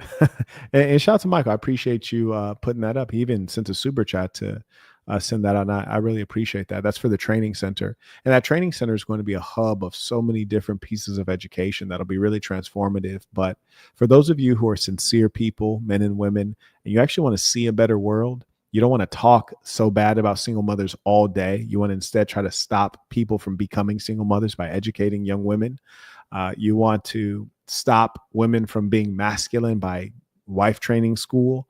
And these are things that we're doing on a quarterly basis. We're also having education for the men, the boys. And so it'll all be run out of this training center. I'd like to build something great. I think that we've kind of forgotten, our hopefulness. And just imagine how the Pharaoh was thinking when he said, I want to build a pyramid. Huge, the likes of which no one's ever seen. Now, I don't quite want to build a pyramid, but I do want to build something that'll be remarkable. And I want you to be a part of that. And I want you to know that this thing that we're building will be a part of your civilization, and it'll be a hub. And I've traveled around the world. I notice when you find buildings that are just utterly gorgeous, usually they're churches. And what's worse is that they're usually not for the population. They're not even functioning active churches. Usually they're usually churches where just the clergy go into it. Like in Addis Ababa, Ethiopia, exists one such church. And I always thought it'd be cool if instead of churches, those were buildings for the people, so that people could be enhanced. They can learn more, they can grow, they can develop. And that's something that we want to do here. So I think that, God willing, we can get this funded, and I want it to be beautiful and unique. And I can't wait to have even more people that we can serve. That's the goal, because, that's a good idea. So yeah, he put that's good business thinking. He said, buy a used machine. That's business thinking. Exactly what should be done. That's smart. But with regards to the training center, the reason that we're building it is because I want to be able to serve more people. Like, for example, the big game conference, we have to cut off the attendees around 50, because that's the number of people I can comfortably fit in my home. And also, as we expand, we're going to have much higher numbers of people. And so we want to be able to have 200 people for a rally, or 200 people for an event, or a gala, or a fundraiser, or education. So that's one of the reasons we're building it. And for the people, shout out to Arthur, and shout out to, I saw someone else that came in at the $500 level recently. Just know that none of you will be forgotten, and you will all be acknowledged. I know Arthur came in at 10,000. There's someone recently came in at $500. It was a name I recognize and I respect. And shout out to the Lady Saints as well. One of the Lady Saints came in at $500. And those are going to be the people that are going to get us across the finish line. But do know that everyone, we would like you to participate and also benefit from it. You're not putting money into something that you're not going to directly use. But if everyone put in $10, then we'd already be done. If every subscriber I have put in $10, I think we got like 170,000 subscribers. Frankly, I don't keep track, or maybe it's 180,000. I don't know. I don't really care that much. But that'd be $1.8 million. We'd be done. We'd be done with our fundraising goal. I've already donated the land for this thing, which is not cheap.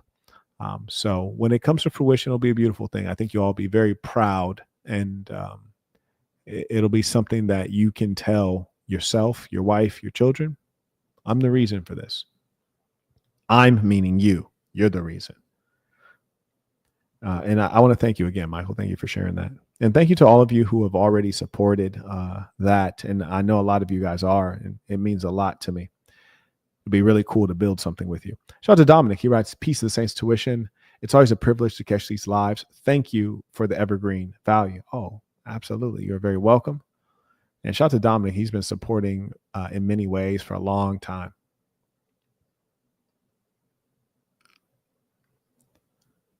Okay, I think we are caught up.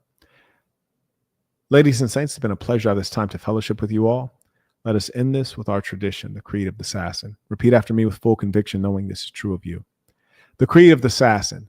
I am going to be who I truly am because I am remarkable, and I'm going to strive every moment to show the greatest part of who I am.